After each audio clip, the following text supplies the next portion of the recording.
გამარჯობა მეგობრებო, მე დღეს ახლა ვაკეთებ ყლარწის ტუტორიალს და ახლა დატკბით ამ ძალიან მაგარი ყლარწით. თქვენ რო ვაკეთებთ ყლარწს, აი ამას ვაკეთებთ.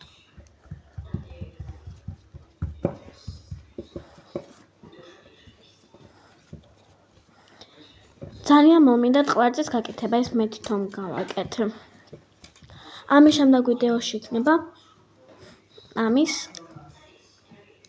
გაკეთების რეცეპტი. ტუტორიალიც. კიდე გავაკეთებთ მწვანე ფერს. იმიტომ ძალიან მეყვარს.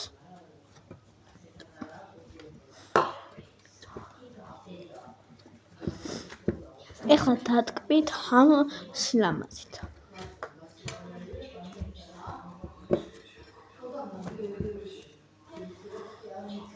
მოკლედ ჩვენ ამ ყლარწით გემშვიდობებით და იმედია მოგეწონათ ეს ვიდეო. ძალიან მიყვარს ყლარწის ტუტორიალი.